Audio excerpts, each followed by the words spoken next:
Assalamualaikum warahmatullahi wabarakatuh.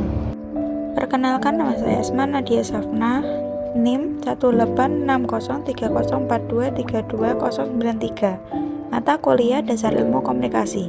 Prasyarat untuk memenuhi ujian tengah semester mata kuliah Dasar Ilmu Komunikasi. Komunikasi merupakan proses interaksi dari komunikator melalui sebuah saluran untuk menyampaikan pesan ke komunikan dan menghasilkan feedback. Komponen komunikasi. Yang pertama ada komunikator. Komunikator adalah orang yang melakukan proses komunikasi dan menyampaikan pesan. Yang kedua adalah pesan.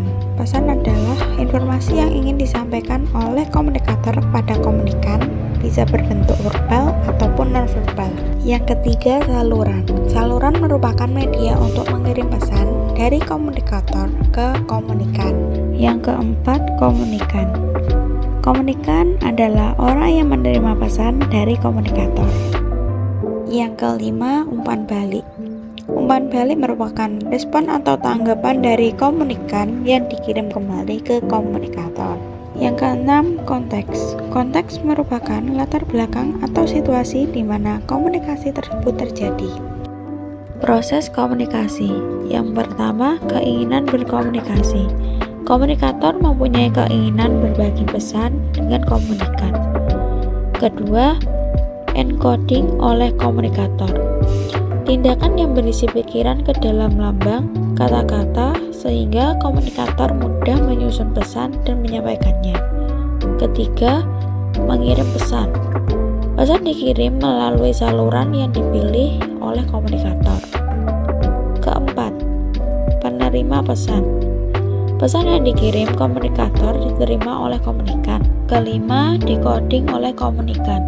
Pemahaman pesan yang diterima dari komunikator tersampaikan dengan baik, mempunyai arti yang sama pada lambang sebagaimana yang diharapkan. Keenam, umpan balik. Memberikan respon atau tanggapan setelah menerima pesan. Fungsi komunikasi. Yang pertama, fungsi komunikasi sosial. Fungsi komunikasi ini diperuntukkan untuk membangun konsep diri, memberikan informasi, arahan, bimbingan melalui komunikasi yang menghibur dan memupuk hubungan dengan orang lain. Contohnya, ketika kita ngobrol dengan orang lain, kita presentasi dan melakukan pemberitaan. Yang kedua, fungsi komunikasi ekspresif. Bertujuan mempengaruhi orang lain, namun digunakan sebagai alat untuk menyampaikan perasaan-perasaan atau emosi kita. Ketiga, fungsi komunikasi ritual. Proses komunikasi yang banyak dinyatakan dengan menggunakan kata-kata serta perilaku simbolik. Komunikasi ritual sering menegaskan komitmennya pada tradisi keluarga, komunitas, suku, bangsa, negara, ideologi, atau agama. Keempat, fungsi komunikasi instrumental. Fungsi ini untuk menginformasikan, mengajar, mendorong, mengubah sikap dan keyakinan, mengubah perilaku atau menggerakkan tindakan dan menghibur. 12 prinsip komunikasi. 1. Komunikasi adalah proses simbolik.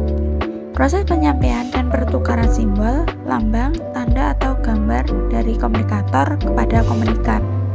Simbol merupakan suatu yang digunakan untuk menunjukkan sesuatu. 2. Setiap perilaku mempunyai potensi komunikasi. Perilaku manusia seperti gerak-gerik tubuh dan raut wajah bisa ditafsirkan oleh orang lain, walaupun orang tersebut tidak ingin berkomunikasi. Contoh, orang lain menafsirkan tersenyum berarti gembira atau senang. 3. Komunikasi punya dimensi isi dan dimensi ruang. Dimensi isi itu secara verbal, sedangkan hubungan secara nonverbal.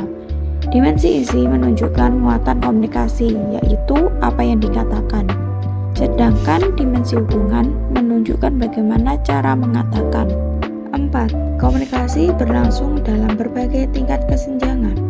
Komunikasi ini terjadi dari peristiwa yang tidak disengaja, misal ketika melamun sementara orang melihatnya, hingga komunikasi yang sudah direncanakan dan disadari. 5. Komunikasi terjadi dalam konteks ruang dan waktu. pesan bergantung pada konteks fisik dan ruang, waktu, sosial, dan psikologis, mempengaruhi makna dari suatu pesan. Contoh, suasana ketika Lebaran akan berbeda dengan hari-hari biasa. 6. Komunikasi melibatkan prediksi peserta komunikasi. Komunikasi memerlukan tata krama yang sesuai dengan lawan bicaranya, sehingga kita bisa memprediksi agar membuat orang lebih nyaman dan tenang dalam berkomunikasi. 7. Komunikasi bersifat sistematik. Terdapat dua sistem, yaitu internal dan eksternal. Sistem internal adalah segala hal yang dibawa dalam komunikasi, sedangkan sistem eksternal merupakan situasi lingkungan. Prinsip yang ke-8 ini menjelaskan bahwa kesamaan latar belakang seperti suku dan pendidikan akan membuat orang lebih mudah berkomunikasi. Prinsip ke-9 ini melibatkan respon sebagai bukti bahwa pesan telah dikirimkan, diterima, serta dimengerti. Prinsip ke-10 menjelaskan setiap komunikasi saling bergantung dan mempengaruhi satu sama lain. Prinsip ke-11 menyadarkan ke kita bahwa kita harus berhati-hati untuk menyampaikan pesan pada orang lain, sebab efeknya tidak bisa ditiadakan sama sekali. Prinsip ke-12, komunikasi bukan satu-satunya solusi pemecah masalah, karena komunikasi hanya salah satu faktor pendukung dalam menyelesaikan masalah. Hambatan-hambatan komunikasi. Pertama, hambatan proses. Contohnya saat video call dengan orang lain. Meskipun bertatap muka, terkadang koneksi atau sinyal internet membuat video call tidak lancar. Hambatan fisik. Contohnya seorang ibu di mana tanda sayangnya dengan membelai anaknya saat berkomunikasi. Hambatan semantik. Mengarah pada tata bahasa dan kata-kata yang diucapkan oleh pengirim pesan. Hambatan psikososial. Contohnya, orang mudah marah, mudah tersinggung, dan juga egois. Efektivitas komunikasi. Pertama, kualitas informasi. Kedua, kemampuan berbicara. 3, perasaan dan emosi. 4, konteks komunikasi. 5, perbedaan budaya. 6, sinyal nonverbal. 7, kepercayaan dan hubungan. 8, motivasi dan tujuan. 9, kemampuan berpikir kritis. 10, kemampuan beradaptasi. Persepsi dalam komunikasi. Definisi persepsi. Persepsi adalah proses internal yang memungkinkan kita memilih, mengorganisasikan, dan menafsirkan rangsangan dari lingkungan kita, dan proses tersebut mempengaruhi perilaku kita. Persepsi sosial. Persepsi sosial adalah proses menangkap arti objek-objek sosial dan kejadian-kejadian yang kita alami dalam lingkungan kita. Faktor-faktor persepsi. Pertama, persepsi berdasarkan pengalaman. 2, persepsi bersifat selektif. 3, persepsi bersifat dugaan. 4, persepsi bersifat evaluatif. 5, persepsi bersifat kontekstual. Selanjutnya, kegagalan persepsi. 1, efek halo. 2, stereotip. 3, prasangka. 4, gegar budaya. Komunikasi verbal. Definisi komunikasi verbal. Komunikasi verbal adalah komunikasi dalam bentuk lisan ataupun tulisan. Secara lisan bisa dilakukan dengan bicara langsung maupun dengan perantara seperti handphone. Komunikasi verbal yang disampaikan melalui tulisan seperti pesan singkat, surat, podcast, komentar di sosial media, dan masih banyak lagi lainnya. Fungsi bahasa dalam kehidupan manusia. Fungsi bahasa yang mendasar adalah untuk menamai atau menjuluki orang, objek, dan peristiwa. Bahasa dan makna. Bahasa dalam komunikasi verbal adalah sistem simbolik kompleks yang menggunakan kata-kata dan struktur bahasa untuk menyampaikan ide, gagasan, atau informasi antara individu atau kelompok.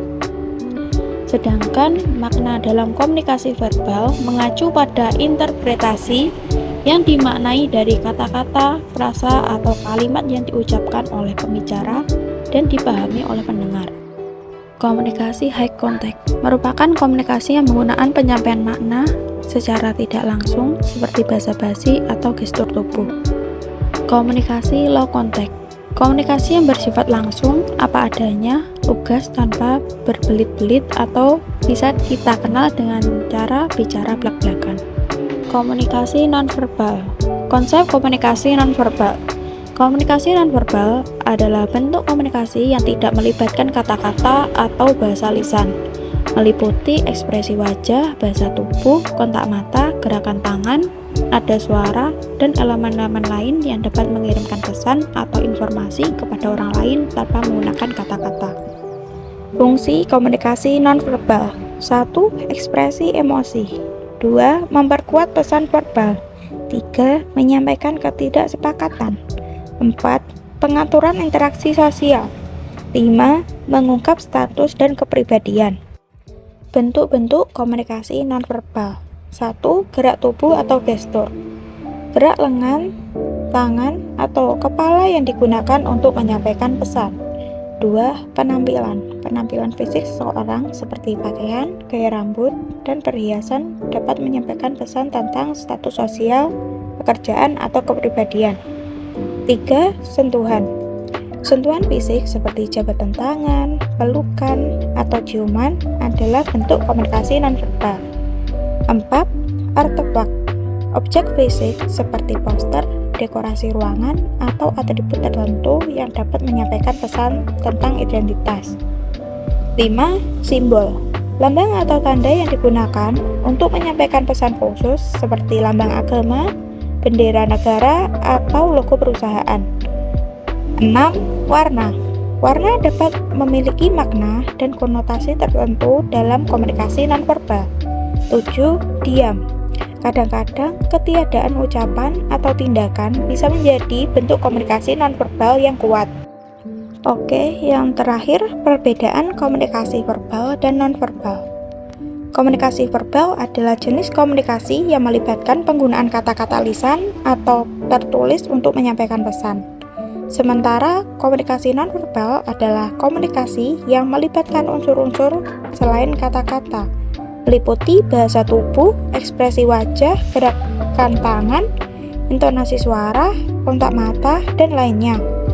Perbedaan utama antara keduanya adalah bahwa komunikasi verbal menggunakan kata-kata, sedangkan komunikasi nonverbal melibatkan tanda-tanda dan ekspresi sesuai kata-kata.